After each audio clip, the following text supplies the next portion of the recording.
La Voz del Derecho presenta Panorama Económico. Los hechos, las cifras, las medidas oficiales, el sistema cambiario, monetario y crediticio.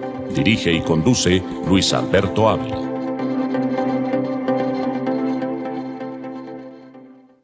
Bienvenidos a Panorama Económico con la dirección general del doctor José Gregorio Hernández Galindo. Hoy les acompañaremos acá en el estudio Alejandro Velandia, Alberto Ávila, el ingeniero Luis Daza, y desde San Francisco, California, nos acompañará Jimena Charri en este análisis que hacemos semanalmente de los principales temas económicos a nivel global, a nivel nacional y desde luego a nivel territorial. Y pues iniciamos este análisis con el tema de la celebración en Estados Unidos del Día de Acción de Gracias.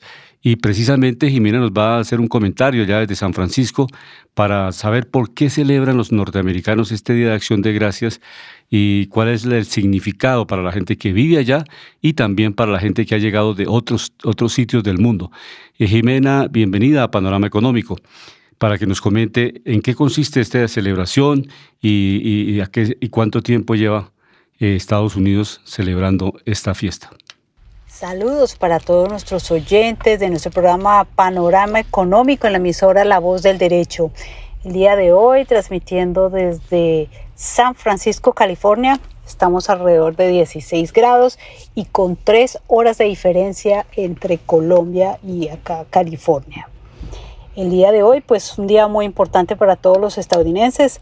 Hoy se celebra el Día de Acción de Gracias. Día importante que se celebra desde 1621, esto por parte de iniciativa de todos los inmigrantes que hemos llegado a este país llenos de sueños, de muchas metas por cumplir. Entonces el día de hoy realmente es un día muy importante para toda la comunidad inmigrante y todos los que hemos llegado a este país para agradecer por la gran oportunidad que tenemos en este país, y es una fecha para celebrar en familia, con las personas más cercanas y sobre todo después de esta pandemia que ha sido tan fuerte para todo el mundo, quienes hemos perdido a familiares, amigos, personas muy cercanas, pues debemos agradecer porque tenemos un día más de vida para seguir cumpliendo todas estas metas grandes que tenemos por realizar. Este es el comentario de Jimena Charri, que se encuentra en San Francisco, en California. Ella nos comentaba inicialmente de la celebración de Acción de Gracias de Estados Unidos, por qué están de fiesta los norteamericanos, pero específicamente hace mucha referencia a la gente, a los inmigrantes, a la gente que ha llegado a Estados Unidos y que se han establecido allí, han construido empresas, otros han iniciado sus labores allá, se han vinculado con el Estado, con las distintas entidades y pues desarrollaron un proyecto de vida allá, y hoy es un día muy especial. Pero vamos a seguir en este análisis global de lo que está pasando en el mundo y de las tendencias de, pues básicamente, sobre todo lo que está pasando en la eurozona, porque realmente hay posibilidades de una recesión económica. El Banco Mundial, el Banco Central Europeo, las distintas entidades están monitoreando qué está pasando en la Unión Europea, porque en algunos momentos hay la esperanza, por lo menos, de que no se profundice tanto esta recesión. Y los indicadores económicos, desde luego, Estados Unidos también se mueve pues rápidamente para lograr que no llegue la recesión a Estados Unidos, porque esta recesión allí puede ser efecto cadena al resto del mundo, naturalmente. Bancos en Estados Unidos tienen negocios con bancos europeos y pasa lo mismo del 2008, 2009, que se transmite esta recesión al resto del mundo. Entonces, analicemos hoy, Alejandro, qué está pasando en estos dos niveles, en la Unión Europea y en los Estados Unidos, y cómo se han comportado los índices para esta semana. Sí, muy buenas tardes a todos los oyentes de Panorama Económico, mis estimados colegas Luis Alberto Ávila, Jimena Charri, ingeniero de sonido Luis Daza y nuestro director José Gregorio Hernández Galindo. Hablando desde lo que pasa a nivel internacional, vamos a hacer un pequeño resumen. Recordemos que pues estábamos de viaje, cubriendo eventos como Cartagena y también visitando República Dominicana. Miramos que Estados Unidos, hablando de las tasas de los bancos centrales más importantes del mundo, recordemos que la Reserva Federal de los Estados Unidos es la número 1 a nivel global. Recordemos que obviamente su moneda es el referente a nivel de reservas de capital a nivel mundial por muchos bancos centrales, y también es por excelencia la moneda en transabilidad. Recordemos que su tasa está en el 4%, y la próxima revisión para nueva tasa es diciembre 14. En el caso del Banco Central Europeo, como hablaba mi estimado colega Luis Alberto, veíamos que desde hace mucho tiempo no subían sus tasas. Dentro de algunos años ya se puede ver que es un histórico, pues no es el máximo, obviamente, pero sí, dentro de los últimos años se mantenía su tasa en el 0%, hoy está en el 2%. Recordemos que gran parte de la crisis que se desencadenó a nivel de materias primas, suministros e inflación fue a través de decisiones políticas a nivel global. Vamos a recordar el por qué hay unos países que siguen teniendo una baja inflación, siguen siendo muy productivos y tienen unos indicadores muy ordenados. Miramos, por ejemplo, seguimos con Europa, Banco Central del Reino Unido, que agrupa a 4 países de habla inglesa, ¿no? Lo vemos que su tasa está en el 3%. En el caso de Suiza, que es uno de los países por excelencia a nivel de inversiones, refugio de capitales, recordemos que es el país número 1 a nivel global, calificado como mejor paraíso fiscal. Su tasa está en el 0.50%. En el caso de Canadá, 3.75%. Recordamos algo acá a nivel político, que hubo una pequeña diferencia entre Xi Jinping y Trudeau, que es el ministro de Canadá, porque Xi Jinping le dijo que mantuvieran los canales diplomáticos para poder hacer debate y que no volvieran los temas políticos a algo público. Recordemos que se vino una tensión con todo lo que tiene que ver con el comercio mundial y esto con las rutas marítimas y con las bases que supuestamente está haciendo China en el mar meridional. Miramos el Banco Central de Japón con su tasa en el menos 0.10%, Rusia 7.50%. Recordemos que este año Rusia llegó a tener su tasa en el 20%. India, una de las 10 economías más grandes del mundo en este momento, está en el 5.90%, su tasa. En el caso de la China, 3.65%, y Brasil sigue con su tasa en el 13.75%. Ahora vamos a revisar precisamente cómo está Brasil en el tema de inflación. Viene bajando inflación, es uno de los países que con sus altas tasas, que subió por parte del Banco Central, ha venido cediendo. La anterior estaba en el 7.17%, hablo de la tasa de inflación, y en este momento está en el 6.47%. Entonces es muy positivo, ya le ganó al mismo Estados Unidos bajando la tasa, porque ese nivel de tasa viene bajando muchísimo el nivel de inflación en Brasil. Miramos dentro de los países de América, las inflaciones más bajas de los países más importantes. Panamá 1.67%, Bolivia 2.89%, Ecuador 4.02%. Y de ahí para arriba todos empiezan desde 4, 5, 6, recordamos. República Dominicana 8.24%, Uruguay 9.05%, Nicaragua 12.16%, Colombia 12.22%. Y recordemos que la tasa está en el 11%, ¿cierto, profesor Luis Alberto? Sí. La última subida fue de 100 puntos básicos. Muchos en el mercado dicen por qué no fueron más agresivos y subieron de una vez 200 puntos básicos. Pero bueno, la inflación en Colombia sigue creciendo a pesar de que la tasa la seguimos subiendo. Las inflaciones más altas de América, las últimas, Argentina 88%, nivel de inflación, última revisión, y Venezuela 156%. Pero ahora vamos a ver los países más juiciosos, profesor Luis Alberto, del mundo, a nivel de inflación. Macao, obviamente eso es una región independiente económicamente, pero hace parte de la China, 1.02%, Hong Kong 1.8%, China 2.1%, Omán 2.39%, Taiwán 2.72%, hablamos de inflación.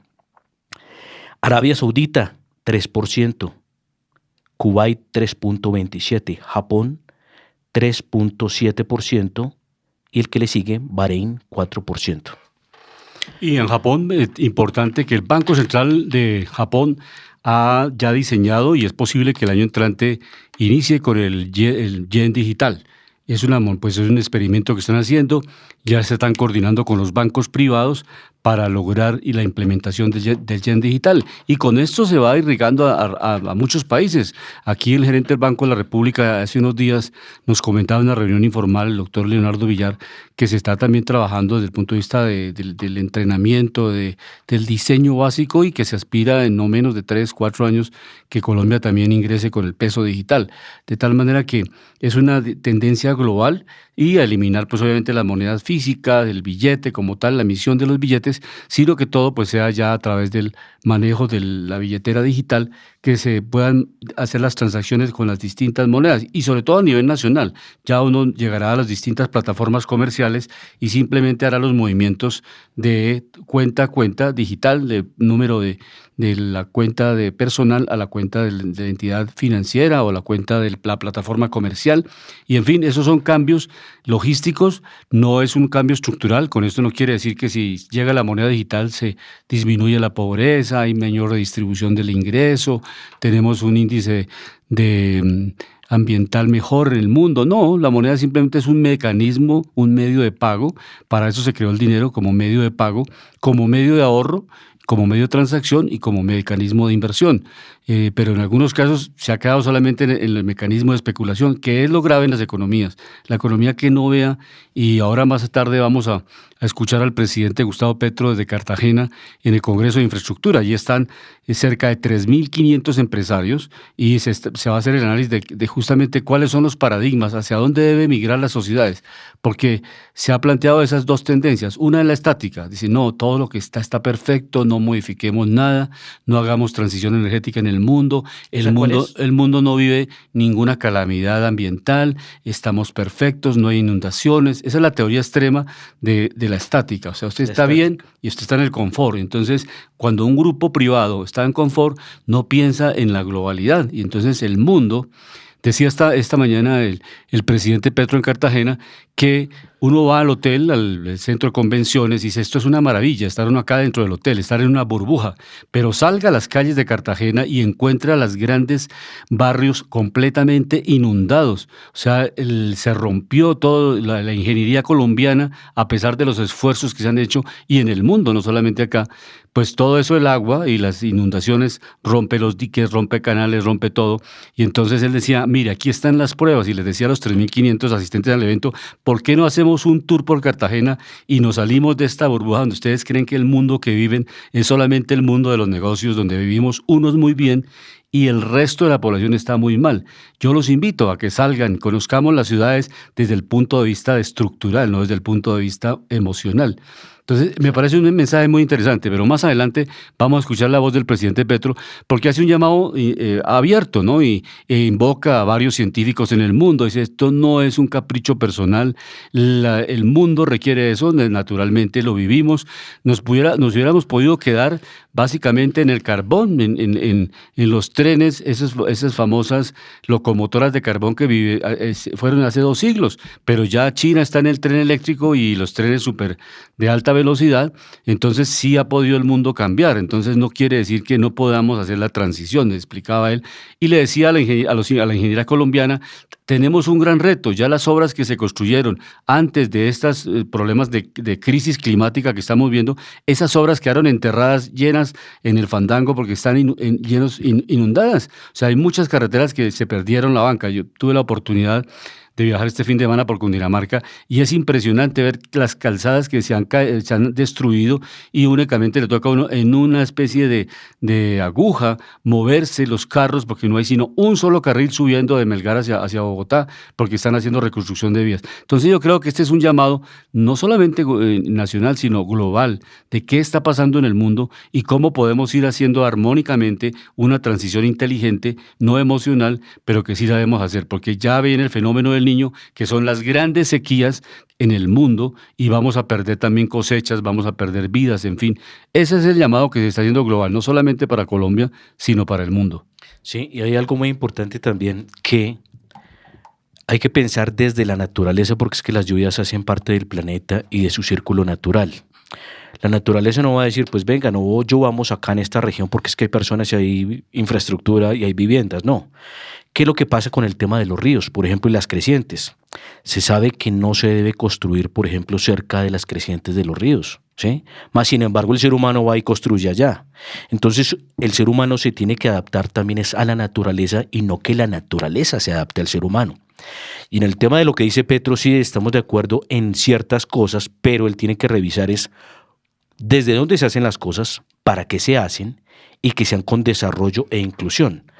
Y si nosotros somos fuertes en recursos, y profesor, hay una cosa que hay que aclararle acá a los oyentes. Las materias primas se van a usar hasta que el ser humano viva. Si antes no se usaba el carbón, se usaba la madera.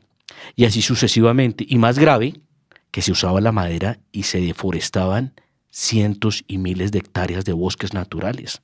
Eso es gravísimo, porque es que resulta que la vegetación es la que ayuda a compensar el clima, el medio ambiente, la contaminación. O sea, el planeta es inteligente. Entonces hay que partir desde las bases también de cuidar el medio ambiente desde la naturaleza, desde el no talar, desde cuidar los bosques y desde también saber que necesitamos materias primas. Por ejemplo, la construcción, que hablamos de infraestructura. Para la construcción se necesita cemento, gravilla, arena, hierro, y esto obviamente viene de extracción y toca hacer excavaciones, ¿sí?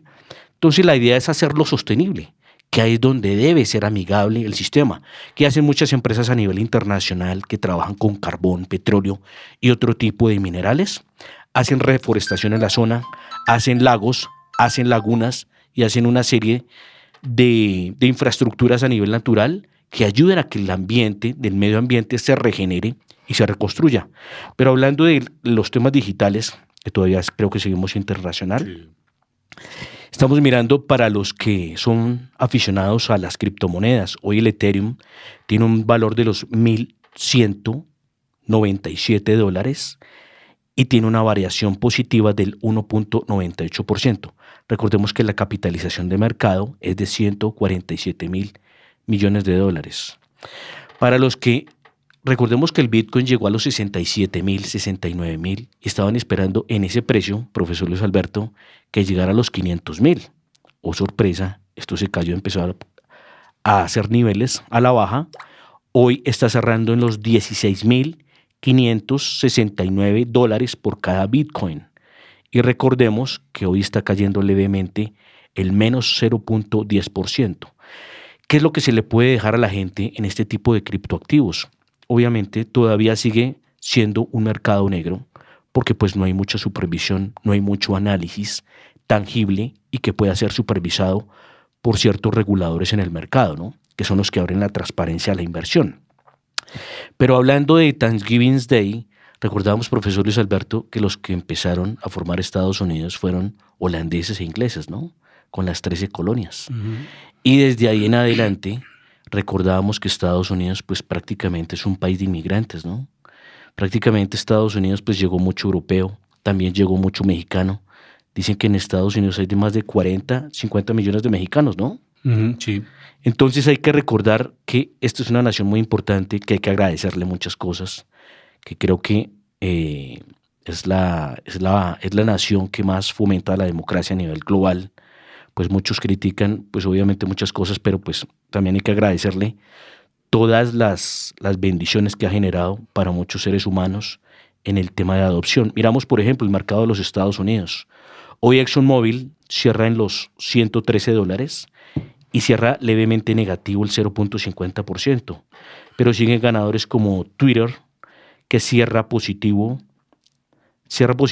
pero estable, $53.70, Meta en los $112.24, este sube 0.72%, recordemos que Meta es Facebook, Alphabet, que representa a Google, $98.46, sube 1.46%, y Apple, una de las preferidas en el mercado a nivel global, sube hoy 0.59%, cerrando en los $151. No sé si el profesor Luis Alberto ha comprado acciones de Estados Unidos. No, recientemente no, pero la idea es que podamos comprar en el futuro, no tan lejos. Sí, aunque muchos en el mercado están esperando que de pronto algunos resultados van a salir negativos, aunque mire que los últimos resultados de Microsoft salieron positivos, pero el mercado no está cogiendo eso con fuerza, ¿no? No sé si de pronto es por la ola económica general y eso también en el caso de Amazon. No, y lo de Twitter, lo que está pasando es el despido masivo de mucha gente de la empresa. Entonces, 50% dice. Eso ha generado, pues, obviamente, expectativas. Si realmente esta persona, pues, el nuevo dueño, Musk, es un empresario muy reconocido, de experiencia, y obviamente sabe lo que está planteando para la empresa. Y no tiene competencia. Yo ayer estaba revisando todos los esquemas. Sí, prácticamente Twitter no tiene competencia directa, ¿no? Exacto, no tiene competencia, y esa es una ventaja, porque realmente el nivel de codificación que tiene Twitter no lo tiene ninguna empresa para prestar esos servicios en el tiempo que se hace, en el nivel en la velocidad que lo está haciendo. Entonces, por esa razón, es una empresa que es todavía confiable, porque no tiene 5 o 6 competidores que pudieran en un momento determinado, ante la debilidad coyuntural o por lo menos la situación que está viendo administrativa, ese cambio de expertos de los equipos directivos de Twitter, pues puede darse pues que otra empresa lo pudiera superar, pero no es el caso de Twitter. Realmente no tiene competidor. Sí. Había una empresa, pero realmente no tiene el mismo nivel tecnológico para competir. En el espacio del mercado es cierto eso, aunque en el espacio financiero ellos venían muy mal, profesor. Por eso fue que se hizo la oferta por parte de Elon Musk, y Elon Musk como que se quería devolver de la oferta. 44.000 millones. Y lo demandaron porque dijeron, no, es que usted ya tiene un acuerdo, usted tiene que comprar la empresa. Y obviamente al verse comprometido con esos estados financieros, pues lo mínimo que podía hacer era despedir la mitad del personal. Pero eso no ha pasado solo con Twitter. Mire que Amazon ha sacado personal, Facebook ha sacado personal. 10.000 personas ha sacado Amazon. Y muchas otras están reduciendo precisamente personal. Y eso que muchas a último trimestre están arrojando resultados positivos, ¿no? Pero mire, hablando de Elon Musk, recordemos que este año llegó a tener una capitalización de mercado de sus activos por más de 320.000 millones de dólares. Elon Musk. Y en ese momento, hombre más rico del mundo. Y lo nombro esto porque, pues, a mi estimado profesor Luis Alberto le gusta mucho seguir los emprendedores. Los que están haciendo innovación. Sí. Indudablemente, la innovación es un mecanismo necesario para generar pues, mayor productividad. Y recordemos que no solo Musk está metido con comunicaciones como Twitter, sino con diseño de automóviles, creación de automóviles y también con aeroespacial, con SpaceX, ¿no? Está metido, diversificado en varias industrias. Pero también está metido en Neuralink, que es una de las compañías que va a generar conexión en Internet directa con el ser humano, ¿no? Es Neuralink lo que se viene. Pero mirando, Elon Musk recordaba 320.000 millones. En este momento su fortuna se ha reducido a los 191.000 millones de dólares. Se ha perdido más de 100.000 millones de dólares. En el caso de Bernard Arnault, segundo hombre más rico del mundo, francés, dueño de las marcas de lujo más importantes del mundo, 178.000 millones de dólares. El tercero, ya se nos coló un indio, Gautam Adani, 135.000 millones de dólares. Trabaja con infraestructura y materias primas. El cuarto, recordemos, Warren Buffett, uno de los dueños de los fondos gestores más importantes del mundo, 110.000 millones. Bill Gates, que le gusta mucho a mi profesor Luis Alberto, 106.000 millones. Mukesh Ambani, otro indio, diversificado, 91.000 millones de dólares. Carlos Slim Elú, mexicano, volvió otra vez al top 10. Recordemos que él había salido del top 10. Recordemos que es mexicano, dueño de Claro y del grupo Carso, 87.000 millones de dólares. Recordemos que su sector fuerte es comunicaciones. Y después siguen Larry Page y Sergey Brin, que son los dueños de Google, con 85.300 millones de dólares.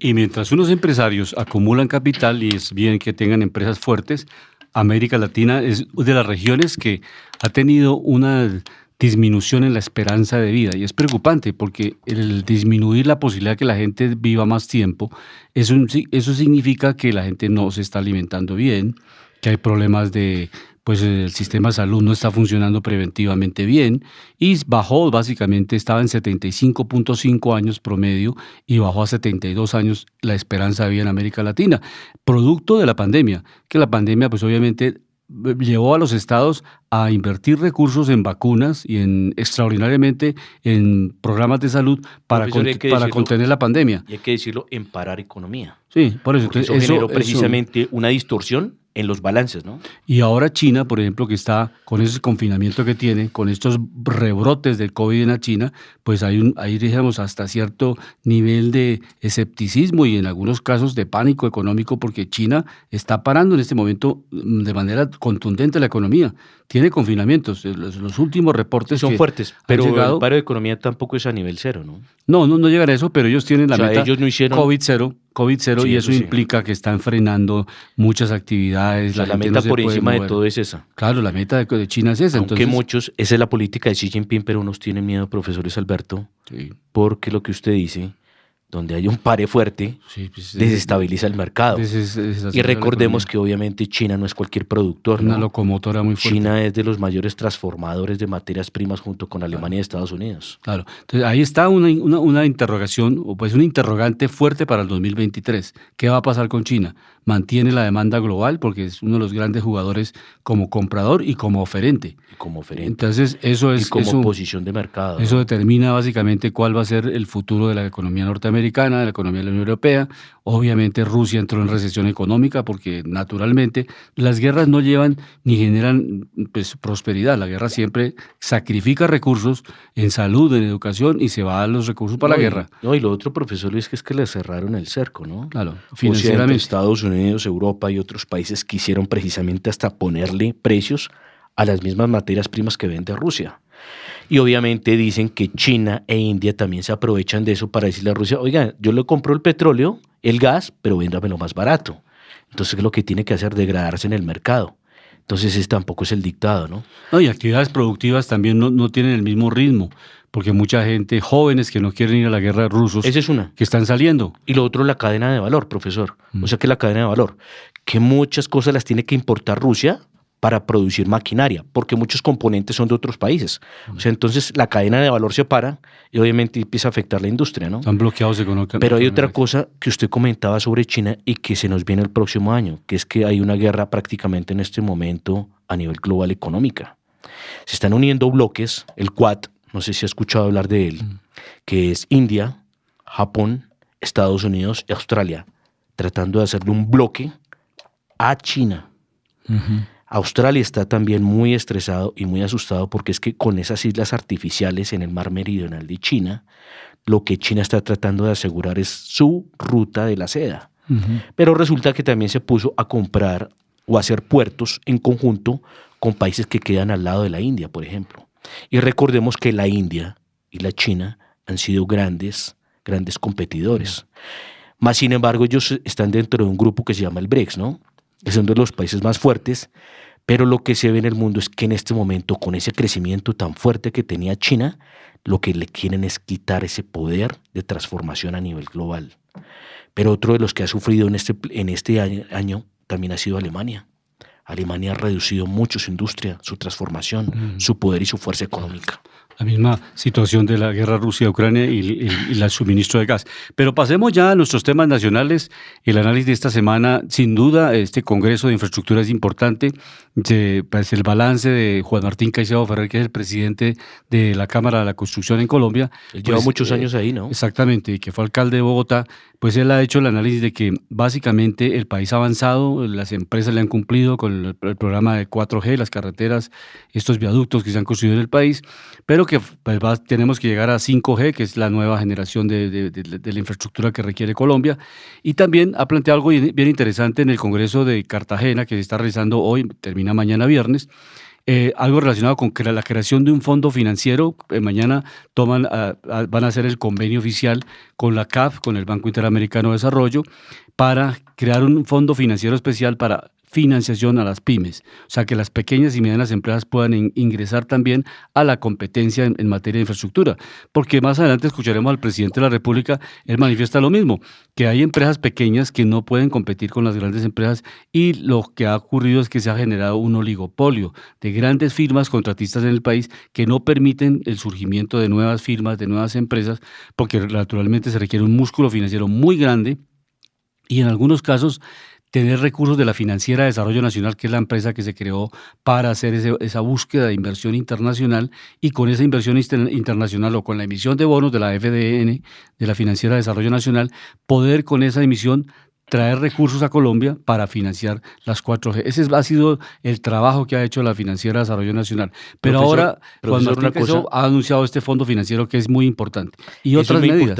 Eso es importante, lo del fondo financiero, y lo que él dice, que ojalá la infraestructura no se quede en manos de unos pocos. Pero hay que hacer una invitación al presidente Gustavo Petro, economía de escalas. Lo que nos hace y nos vuelve competitivos es la baja masa tributaria de estas empresas, porque si a estas empresas se les da incentivo tributario, se vuelven más competitivas, profesor Luis Alberto, porque resulta que las obras tienen un costo, y si ese costo se vuelve muy elevado, pues muchos actores internacionales van a decir, mire, yo le hago esta obra en menos el 10 o el 15% de lo que vale, si se la hacen estas 4 o 5 empresas, ¿no? Entonces, siempre tenemos que ser eficientes financieramente. Por eso es que los países se vuelven muy competitivos también. Y en esto que usted hablaba de China al principio, nosotros ya tenemos que mirar es que si vamos a hacer trenes o si vamos a hacer cualquier tipo de metro o tecnología, que sea ojalá de punta, ¿sí? O sea, no que estemos ahí en la tecnología hace 20 años, sino que estemos en la nueva. Por ejemplo, los trenes de cercanía. Todos los pueblos aledaños que quedan cerca a Bogotá, que son población flotante, deberíamos tener trenes de alta velocidad, ¿no? O sea, que la gente pueda llegar e irse rápido a sus casas, ¿no? De acuerdo. Esa es la tendencia global. Pero escuchemos al presidente de la República, el economista Gustavo Petro, que habla en el Congreso de Infraestructura en Cartagena y pues obviamente hace unos planteamientos bien interesantes con relación al compromiso, al cambio climático, al compromiso de la nueva ingeniería colombiana, cómo debe la ingeniería innovar para que podamos en el siglo XXI desarrollar nuevos proyectos que sean más compatibles con el medio ambiente. Escuchemos al presidente Gustavo Petro.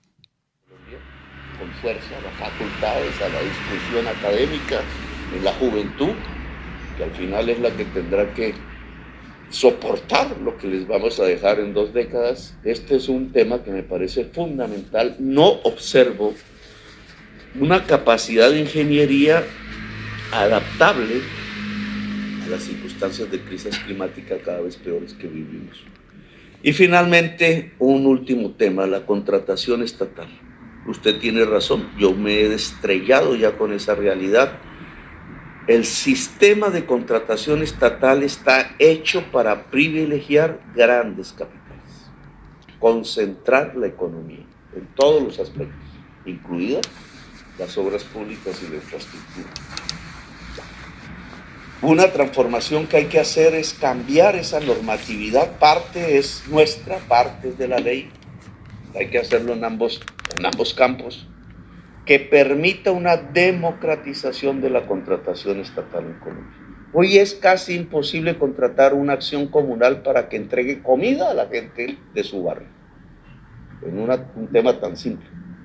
Casi imposible, porque tiene que tener el K, no sé qué, el NIT, el RUT, el si sé cuánto, no sé qué, el flujo de recursos, la demostración contable de cuánta plata tiene una junta de acción comunal. Digamos, le están diciendo al organismo de base económico pequeño de la población, están diciendo que no pueden contratar con el Estado. Eso no puede ser así. El Estado debe proteger ese tipo de economía, porque de allí incluso surge lo más. Entonces, en términos de ingeniería también hay que hacerlo, porque la gran contratación estatal lleva casi siempre a unos peligros de corrupción, a lo que llamamos los carteles, y a la concentración rápida vía cooptación de los políticos de la contratación del Estado, como ha estallado en muchos de los escándalos conocidos en Colombia y en América Latina, como el caso de Brecht, por ejemplo, pero hay muchísimos más. Si nosotros pensamos más en la democratización de la contratación estatal y de las compras del Estado, podríamos lograr menos niveles de corrupción. No digo que se acaben, porque también en lo pequeño lo hay, porque ya se volvió una cultura, pero el riesgo disminuye y la capacidad de control puede aumentar. Y las posibilidades de un desarrollo mucho más poderoso de la energía, de la empresa, mucho más poderoso de la ingeniería, podría suceder si democratizamos la contratación estatal. Es decir, si miles de pequeñas empresas de ingenieros y ingenieras que comienzan o que no han logrado el éxito de los grandes capitales pudieran beneficiarse del Estado y a partir de ahí impulsarse, y ojalá impulsarse en estos nuevos paradigmas que son, en mi opinión, los que lo van a hacer crecer. Entonces dejo aquí, la pregunta un tanto es, ¿pasamos a un nuevo paradigma o nos quedamos en la inercia? Nos quedamos en la inercia. La inercia será positiva hoy para la sociedad colombiana y la humanidad, o lo positivo hoy para la sociedad colombiana y la humanidad es el cambio.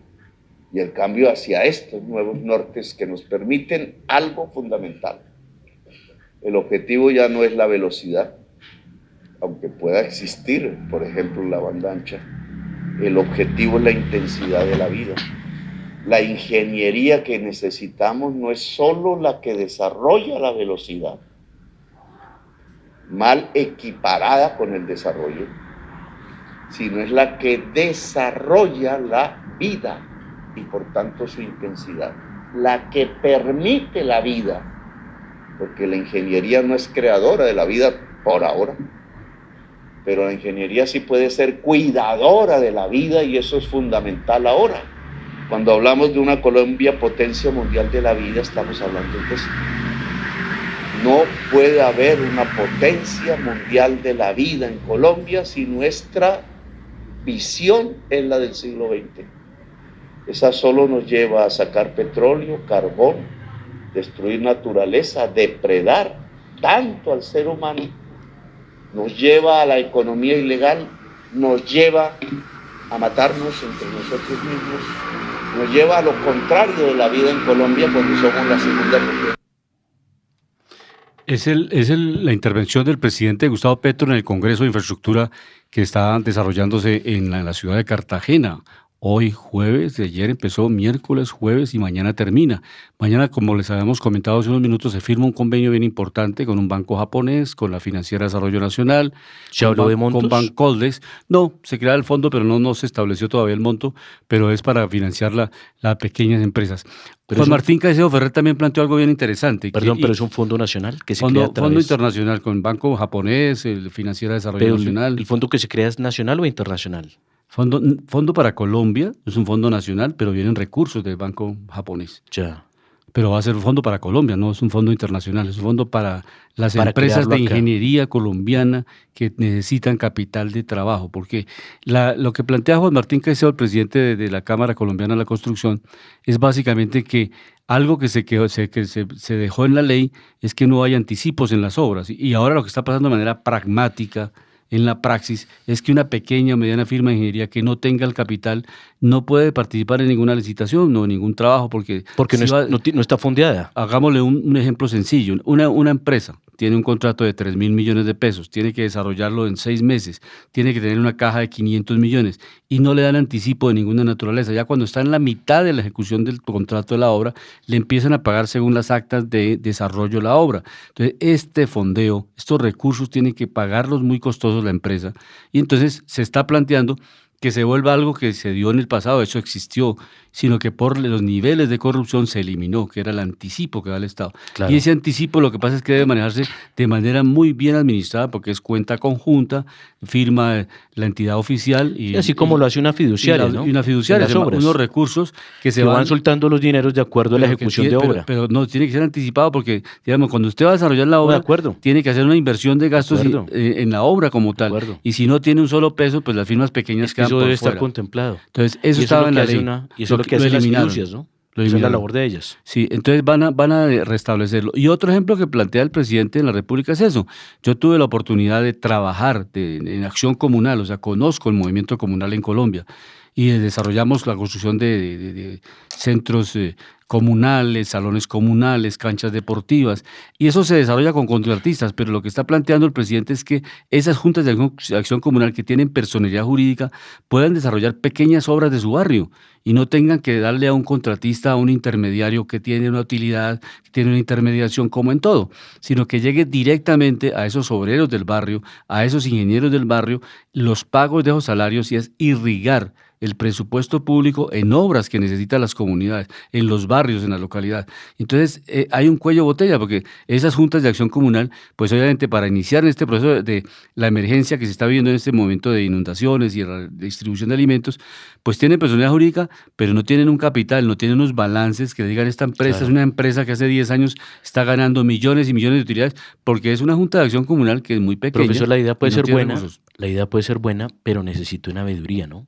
Y No, una claro, revisión claro. técnica, una veeduría con los dineros. Claro. Porque No, y- recuerde que estamos en Colombia y la cultura acá cómo funciona. No, lo que pasa es que una Por un obra... lado eso, y por otro lado, que sean técnicos que también arreglen eso, porque la idea es buena, ¿sí? La idea es de inclusión, pero obviamente que sea técnica y que financieramente también esté vigilada, ¿no? No, es que aquí en Ciudad Bolívar, en Usme, en todas las localidades de Bogotá, hay ingenieros, hay abogados, hay de No, de todo acuerdo. tipo, hay de todo tipo. Pero debe Y haber es supervisión. requisito sine qua non que para hacer un trabajo especializado en una materia, el contrato mismo dice debe contarse con 2 ingenieros, 3 arquitectos, 2 en topografía, 2 geólogos. Y que sean tal. calificados, no por ser amiguis, ¿no? No, es que lo que pasa es que se busca es que se llegue a la almendra central, o sea, que en la misma comunidad y se evite esos viajes desde Suba hasta Ciudad Bolívar y un ingeniero de acuerdo. Suba haga su trabajo en la misma localidad de Suba y no se lleve un ingeniero de Ciudad Bolívar a hacer a Suba un trabajo. De acuerdo. Entonces, se busca es la focalización y que lleguen esos recursos a donde la gente necesita hacer compras, a reactivar el mercado. Es una forma de reactivación Pero económica. que haya una oficina de supervisión para que esa Obviamente, operación la interventoría sigue. sea positiva, La ¿no? interventoría no se elimina, o sea, tiene Porque interventorías. hay algo que decía Gustavo Petro, que ojalá lo invitamos a él, que en su gobierno se acaben esas contrataciones de coimas, ¿no? Que todos los de infraestructura tengan que darle plata a los funcionarios del gobierno o para que les den los contratos, profesor Luis Alberto, o para que puedan avanzar en los contratos, ¿no? Que precisamente por eso fue que Colombia, Bogotá y muchas obras públicas tuvieron grandes descalabros como lo de Samuel Moreno, ¿sí? Claro. Porque entonces llegaban a pedirle a todo el mundo coimas y el tipo se quedaba sin plata, entonces ¿qué tenía que hacer? Pues generarse líquido, quebrarse, ¿sí? Entonces hay que quitarle eso y ojalá que el presidente cree un sistema para que sea rápido y efectivo y eso deje de suceder, ¿no? Porque ahí es donde dicen que se roban 40 y 50 billones de pesos al año. Pero para en, eso, mire, en esas mordidas de esas coimas. Para eso está la reforma política que ya pasó en el Congreso y pasa a la Cámara de Representantes. O sea, van velozmente la reforma política. ¿Y qué dice la reforma política que está en el Congreso ya aprobada en primera instancia por el Senado de la República y va a pasar a la Cámara? Porque tiene que ser como una reforma integral, tiene que pasar por 2 legislaturas. O sea, termina este año y el año entrante nuevamente pasa a debates en el Congreso. La reforma política dice que habrá financiación estatal de los partidos. Ya no va a haber financiación, no, la gente no puede hacer empresas políticas, el amigo, el señor que tiene unas vallas gigantes y de dónde saca la plata para colocar O sea, esas ya la vallas. financiación no va a ser de privados. No, se prohíbe, Hacia los candidatos públicos. se prohíbe absolutamente los recursos privados para las campañas. Es el Estado el único que puede hacer la financiación oficial de las ¿Y campañas. a todos les daría por igual? ¿Cómo Sí, sería claro, eso? es igual a todos los partidos que tengan personalidad jurídica que cumplan con los requisitos básicos y lo que busca la reforma Pero, política. por ejemplo, un ejemplo pequeño, profesor Luis Alberto. Ustedes recuerdan Enrique Gómez. Era el candidato por Salvación Nacional. Sí, tiene- Pero él no tenía pues mucha capacidad financiera como muchos otros. ¿Qué pasa en esos casos? Sí, las personas que se presentan a un cargo público pues tienen las mismas condiciones que todos los candidatos. O sea, todos les dan el mismo presupuesto. Exacto, no les van a dar inicialmente, o sea, no se debe de entender como plata, o sea, la persona lo que necesita es medios de comunicación, entonces le van a pagar a todos una franja Las pautas. igual y los mismos mensajes para todos, o sea, que haya realmente democracia y la igualdad de oportunidades. acuerdo. Porque en este Pero si, momento por lo que hay ejemplo, es... presentaciones en plazas públicas y ese tipo de cosas. Sí, o sea, las personas lo que necesitan es unos recursos básicos de movilización. En Europa pasa, en la Unión Europea hace mucho tiempo que pasa eso. Uno habla con los diputados españoles y ningún diputado gasta un solo peso en la campaña, ni el PSOE ni el PP. Eso está financiado completamente por el Estado español, a los dos partidos, el del gobierno y el de la oposición, porque esa es la democracia, que se le da a los dos partidos que están, el que está gobernando y el que está en la oposición, los mismos recursos para que se haga la misma campaña. Ya eso depende de la ciudadanía que propuesta, qué plataforma apoya más o por quién van a votar. Y por eso se da la alternancia.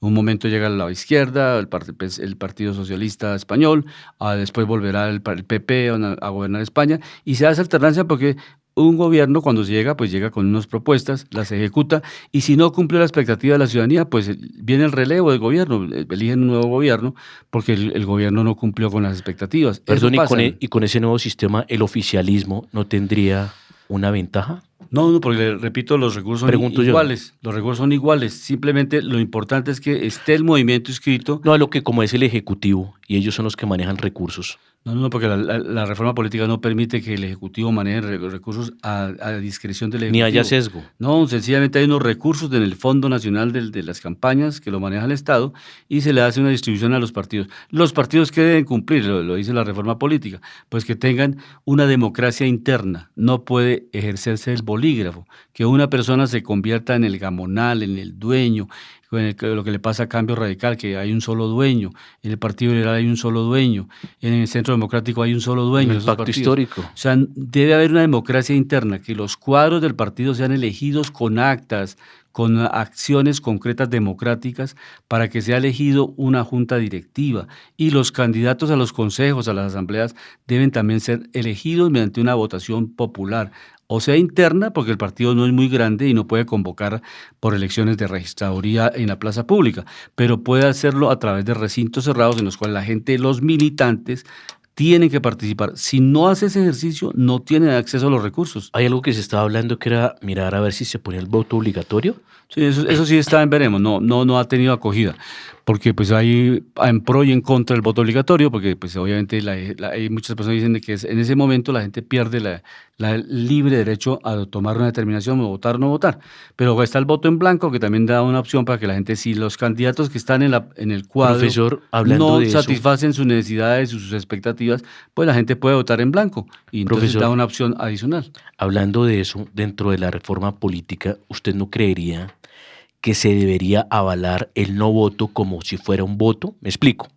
Hay mucha gente que dice, no sé si usted ha escuchado, yo creo que eso hay Pero mucho. constitucionalmente lo que está es el voto en blanco. El que Sí. en este momento se contabiliza es el voto en blanco. Sí. Si el voto Hablo en de la blanco alternativa. supera la votación, es el Sí, de mayoritario, acuerdo. se repite en la elección. A lo que me refiero es que como hay En la mucha primera gente, vuelta, ¿no? En la Sí. primera vuelta. A lo que me refiero es que como hay mucha gente, profesor Luis Alberto, que no vota porque no cree en los políticos, entonces dicen, muchas personas dicen, ¿yo para qué voto si yo no creo en eso? Me parece un desperdicio, pero la persona no tiene conciencia que lo que hacen esos gobernantes pues nos afecta a todos. Pero es bueno de pronto que si no se mira como obligatorio, que ese no voto se vea como de pronto una posición democrática de que hay que cambiar candidatos o cosas por el estilo.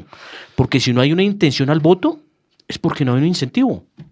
Sí, el Estado colombiano ha hecho muchos intentos, o sea, estímulos. Pues no sé si me En la- explico en con la la- idea que en la- traté de trasladar. En la universidad pública, por ejemplo, las personas que van a ingresar a la universidad pública tienen un descuento del 10% en las matrículas. Si presenta su desprendible de haber participado en el último proceso electoral, hay descuentos también en muchos servicios del Porque, Estado. profesor, no sé si nos acordamos del tema, pero más o menos, ¿cuál fue la abstención para voto presidencial segunda vuelta?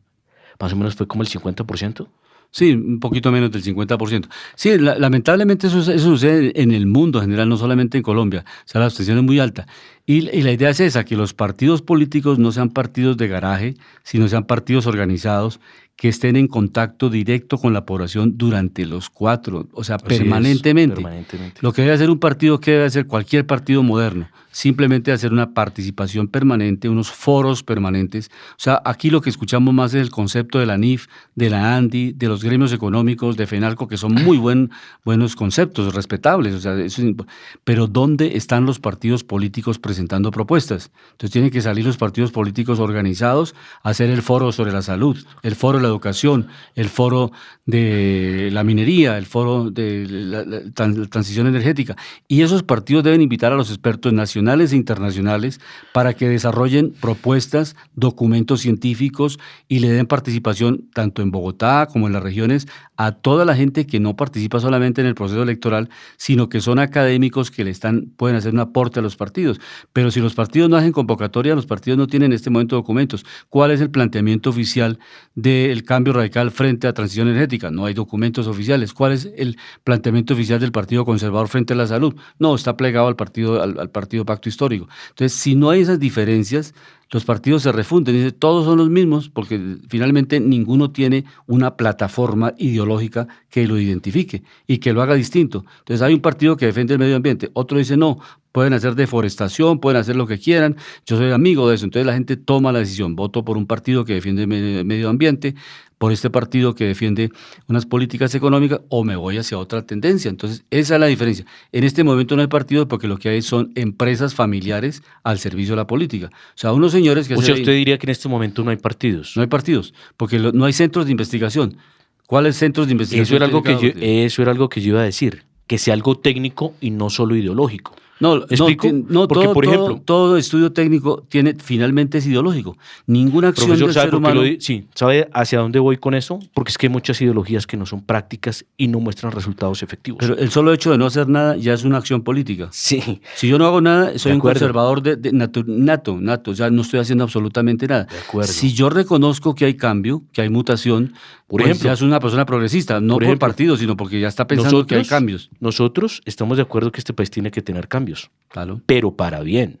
Porque mira que algo que usted hablaba al principio, porque si uno va a dañar lo que es la inercia, si uno va a dañar lo que está bien, ¿sí? Y no va a generar algo más positivo de lo que está haciendo. Si uno cuida lo bueno que había y mejora lo malo que estaba, pues obviamente va a generar cosas positivas. Claro. Y hay cosas a nivel técnico que son los números, que son los indicadores que nos demuestran cosas. Por ejemplo, vuelvo y lo digo, dejemos de ser tan fanáticos con los temas de las materias primas. Lo que nos sirve, generémosle más eficiencia y más rendimiento, ¿sí? Y precisamente en lo que no somos buenos, con esos dineros traigamos la tecnología y mejoremos.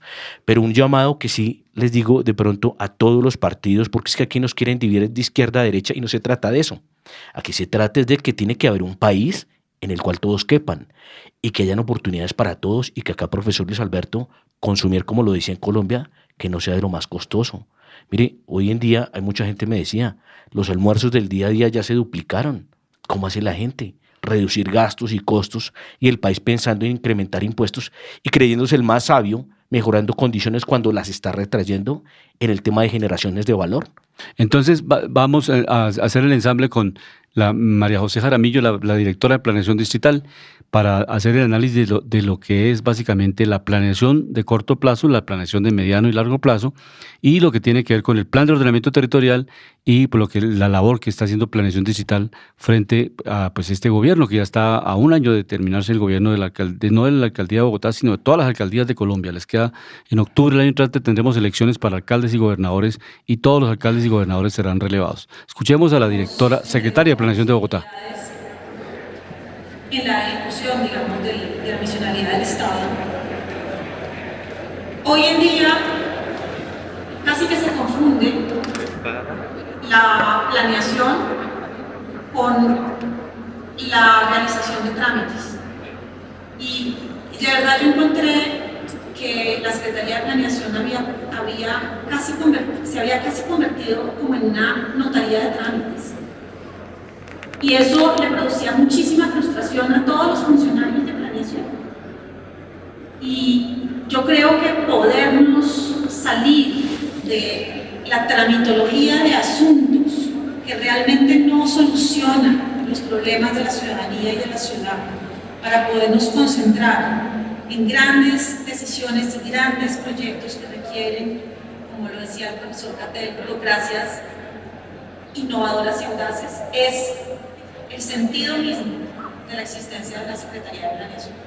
Entonces yo estoy muy feliz de poder pensar que dejo una secretaría con menos trámites, con menos tareas, pero con tareas más importantes, más grandes, más ambiciosas y equipos más robustos para ejercerlas. Estamos escuchando a la secretaria de Planeación de Bogotá hablando precisamente de la planeación de largo plazo. Pero vamos a entrar en contacto con Jaime Torres. Buenas tardes, Jaime. Buenas tardes, Gabriel. Gabriel Torres, ¿cómo está, Gabriel? Es que estamos en un tema de planeación distrital de mediano y largo plazo y cómo la planeación es estratégica para Bogotá. estaba interviniendo la secretaria de Planeación de Bogotá, la doctora María José Jaramillo. Ayer comentábamos con usted precisamente un emprendimiento que usted tiene sobre cómo en su entidad que se llama Más Compost, ¿no es cierto? Sí, señor, Más Compost. ¿Cómo han trabajado ustedes el tema de hacer ese esquema de la recolección de los residuos? ¿Cómo lo han venido trabajando ustedes y cómo han avanzado en la ciudad de Bogotá?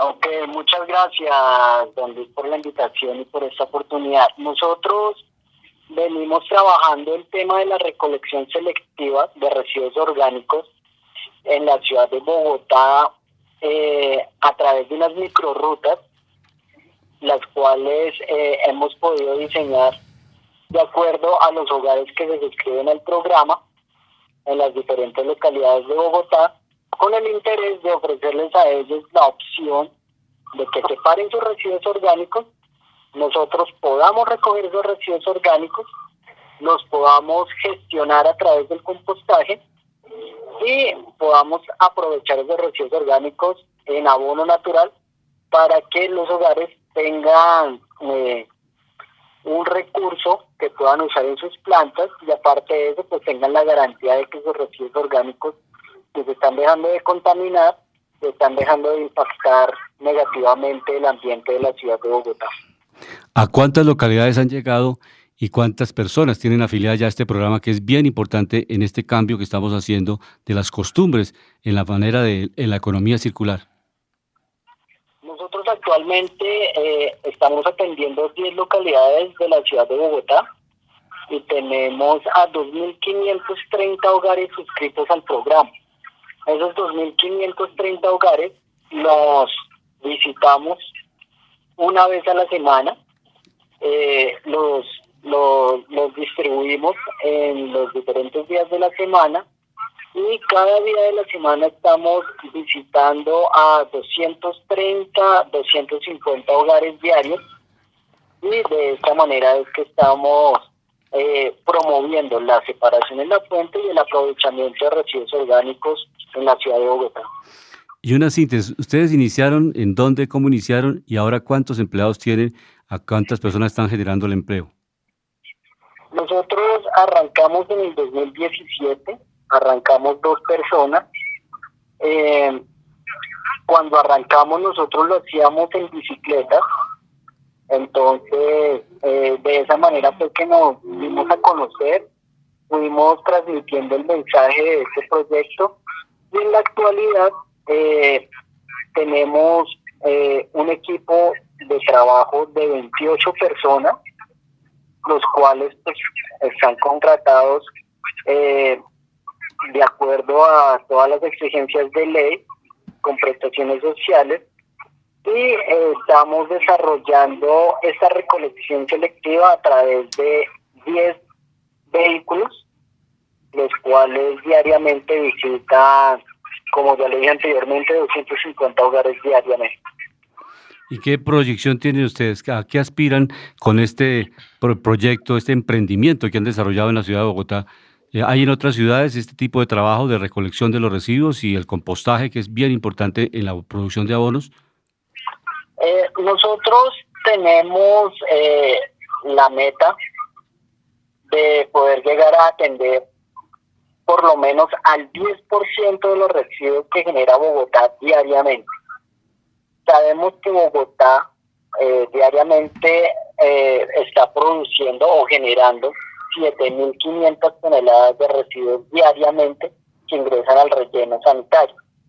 Nuestra meta es poder consolidar nuestro programa como un gestor que tiene la capacidad instalada de aprovechar al menos el 10% de los residuos que Bogotá genera diariamente y de esa manera podernos consolidar como un actor clave en la gestión de residuos orgánicos del país y de la economía circular. Entonces, queremos como promover lo que usted bien dijo, el compostaje de residuos orgánicos, pero también queremos promover una transición hacia un modelo de circularidad en el tema de la gestión de residuos orgánicos en el país.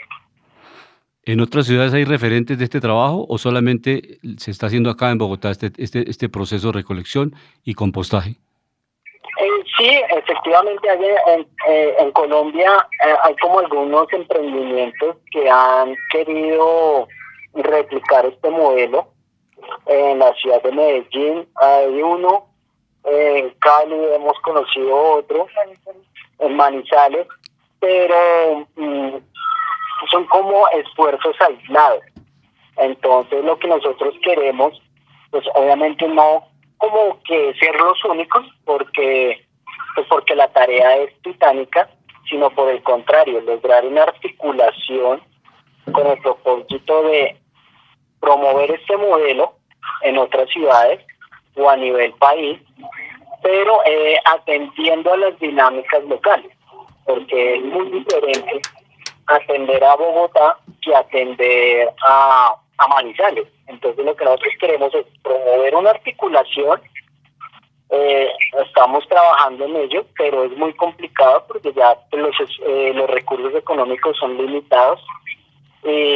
Aparte de eso, como que las distancias no nos permiten estar en un contacto permanente. Pero entonces nosotros sí queremos promover el modelo, y pues las personas que están interesadas, pues que obviamente lo puedan llevar a cabo en sus ciudades. Gracias, Gabriel Torres, por esta charla sobre un tema bien importante, la economía circular y cómo estamos haciendo un modelo en Bogotá para reciclar estos residuos, para reutilizarlos, para trabajar y de ahí sacar pues abonos naturales que no tienen químicos y van a ayudarle a desarrollos importantes en la agricultura. Muchas gracias y seguiremos hablando sobre este tema en unos próximos programas. Muy amable y una excelente tarde. Gracias a usted, con mucho gusto, que esté muy bien. Sí, es importante resaltar estos emprendimientos porque pues son los que precisamente ayudan a volver a la transición de industria los mismos materiales, ¿no? Y sí, obviamente hacen que sea más sostenible. La Cámara de Comercio de Bogotá el 1 de diciembre realizará las elecciones de la Junta Directiva. Hay 15 listas que se presentaron. Yo tengo la oportunidad de ser jurado de estas elecciones. El 1 de diciembre se llevarán a cabo elecciones para la Junta Directiva de la Cámara de Comercio de Bogotá, la Cámara de Comercio más importante de Colombia, y que agrupa pues obviamente a un nivel de cerca de 350.000 empresarios, comerciantes. Claro. Entonces se va a dar en todo Colombia, no solamente en Bogotá, en todo Colombia. 1 de diciembre, por la norma general, tienen que llevarse a cabo las elecciones de la Junta Directiva. Son elecciones que se realizan entre los afiliados a la Cámara de Comercio, no los inscritos. La gente que está inscrita no tiene el derecho de votar, ni ser elegido, ni participar en las elecciones. Son las empresas que están vinculadas al círculo de empresarios de la ciudad de Bogotá o en las distintas ciudades. Entonces, esas empresas, quienes representamos a esas empresas, podemos elegir y ser elegidos. En el caso nuestro, sí fuimos seleccionados simplemente como jurados de las elecciones. El sistema es muy interesante. Jurado de supervisión. Jurados como en la mesa de votación en las elecciones para asamblea o consejo municipal. Jurados que están en la mesa, supervisando que la votación sea transparente, que no vaya a haber ninguna persona que vota 2 veces, 3 veces, o que un voto se quite de la mesa, en la urna. De acuerdo. En este caso, la Cámara de Comercio hace una votación electrónica, presencial. ¿Qué quiere decir electrónica y presencial? Que el empresario va a las 10 sedes de la Cámara de Comercio en Bogotá, y participa 6 sedes en Bogotá y 4 fuera de la ciudad de Bogotá, y desarrolla frente a la cámara del computador, frente al computador, realiza su voto. ¿Cuántos candidatos hay? 15 listas.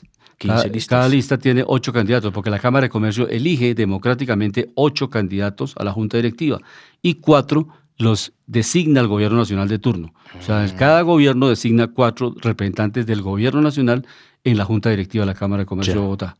Cerrando con dólar, que es importante para todos y que este también es un llamado para el gobierno de Gustavo Petro a ayudar precisamente con las políticas económicas a que tengamos una moneda fuerte y no tan débil como los últimos días. Recordemos que hoy estamos cerrando con un dólar en los 4.901 pesos y está cerrando levemente el 0.37%.